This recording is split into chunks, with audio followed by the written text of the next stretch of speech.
So, good afternoon, everyone. Here we are with another episode of the My Cousin Flynnie video podcast series. And the past few of these, we've been in Florida, and we're going to continue with that trend here. And because I don't want to go home to the cold, that's pretty much how it is. So, I am here with Alison Avayu. How'd I do? All right? You did great. Fantastic. Yeah. And Ivania Rosario. Ivania, how are you? I'm doing great, thank you. All right. And you're with Lamakia Realty. I sure am. And of course, Ivania's with us. Yeah. And, I forgot to say business development.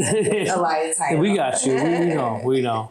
And so thanks for coming in today. Appreciate it. Thanks for having me. You bet. I know you've had a chance to probably watch a few of these podcasts that we put up, so you kind of see what we do here. It's a very serious, uptight discussion. Yeah, super excited about it. Yeah, exactly. So that's why we want to make sure we have guests who are really, really want to have some serious discussion about the ins and outs of the legal ramifications of the real estate contract and the board of ethics and all kinds of good stuff. Yeah, all the fun stuff. Yeah, all the fun stuff. Okay. Yeah, all the stuff that keeps you out of jail. Someone said earlier. Right. That was good. Yeah, that's good. Yeah, I like that one. For sure. I like that one. So let's start off. How long you been in the business for? A whole year. Yeah. Yeah. But you're still here. I am. Yeah, I am. And it's been a crazy year. Like you pick. If you could pick a year. If you could pick a year to start real estate, 2023 would probably not be the year that you would start. I get it. It was a good choice for me, though. It was a perfect timing. I have 2 young kids. Okay. So I had that mom brain going on, and I knew that there was no way I could manage trying to take a test, and so the time came, the kids were in school. I was like, I'd always had an interest in it, right. From the investment side of things, wanting to add to our investment portfolio. And so I was like, well, that makes sense. It's something I can do flexibly with the kids. Right. So I ordered the book, passed the test, and found Lamakia. Now you realize. How did you find Lamakia? Well, actually, one of my very dear friends was working for them at the time, Aunt Teresa. Yeah. And I just love her to pieces. And she knows me and my energy and who I am as a person and as a professional. And we connected, and she said, you need to come talk to me, but go talk to some other people first and then come talk to me. Right. Sounds like her.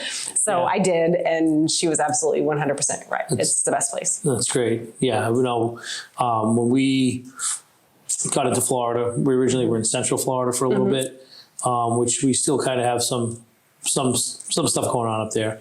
And then we pivoted to South Florida, and it just so happens that Anthony was down here literally the same time we were with Lamakia, and I got to meet Teresa, and she came from a title background. So, she did. Yeah, so I leaned on her a lot, especially the first few months in terms of just getting the lay of the land and what goes on, how that works, So she was always good. She had a lot of knowledge. She gave some really good advice. Yeah. But you seem like you fit right in here with the Lamakia crew down here. It was fantastic. Yeah, there was no question from the moment I had my first conversation with her, like being in the office. And then once I started the training, I was like, oh yeah. Yeah. It's like the vibes did not lie. No, it was on point. Yeah. Everything, the energy, the integrity, the transparency, the leadership, everything was just exactly what I needed. All those words. Yeah. She doesn't miss Wednesday training, you can tell. You can tell. Yeah. I don't. No, it's good. But it's helpful with your business and how you get presented and what happens. I don't know how people would get started in a career in real estate without having that sort of training, or at least to some degree, like maybe not the incredible degree that we have because we're kind of special. Right.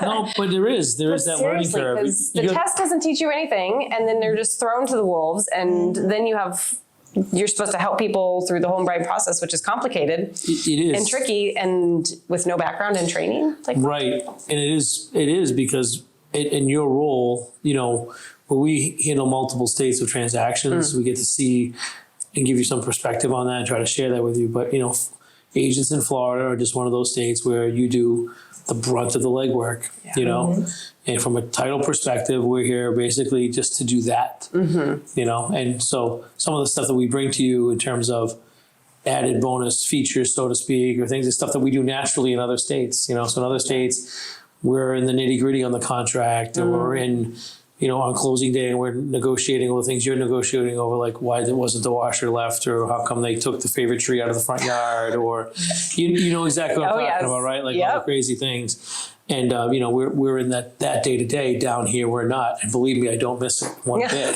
So I'm not, I don't miss it at all. If you could tell me we're going to do that all the time, I'd be more than happy to give you a trade. But with that, there comes a lot of questions on how you do those things. Because if you're a new agent and haven't had to do that before, what makes sense? Because there are things that are just really easy to do once you know them. Sure. But when you're first presented with it, it's that moment of, wait a minute. I've never seen this before. Yeah, how come the seller or my seller didn't move out? They were supposed to, and they're still they're on moving day, or those types of things. So it's always good to have some strength and behind you, to help support you during those times. That's for sure. It's been a blessing. Yeah, every year you get stronger, and then some things just doesn't faze you anymore. Right. You detach emotionally. Right. So what were you doing before? Now you're not from here, are you? You're actually from No, here? I'm not. No way. I think 90% of people aren't from No way. No one's from here. No one. My husband's close. He's been here since he was 5. Okay, so that's pretty close. Almost. That is pretty much close. his whole life. I think him in our office. By the way, is a true shout out to your husband for doing all of this. He's setting us up here. Thank you. He's our video guy south. That's a new title today. So we appreciate that. It comes out good. So I moved down here in 2009.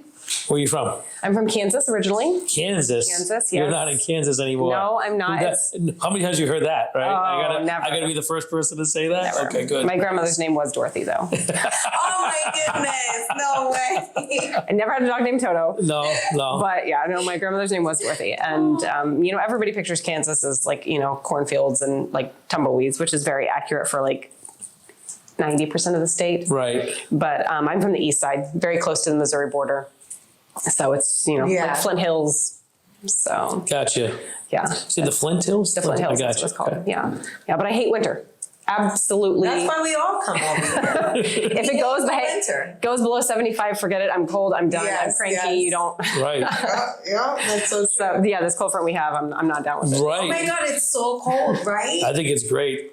This is great weather for me. No, I wanted to go to the beach, but now it's too cold. I mean, you could, but I'd have to wear a hoodie to the beach. I mean, even when you go up to, I'm sure you go to Kansas, when I go to Mass, I am so cold and it's only 60s and my friends are like, are you okay? I'm like, it's so cold. They're in shorts and a tank top. You've already adapted. My fur coat and everything. You've already adapted to the South Florida weather. I did. I think my blood thinned out. Pretty. Yeah, it might have just thinned out. You're absolutely right. Yeah, but I love it. I moved down here in 2009 and met my husband shortly after. And then we opened a restaurant. We had a restaurant for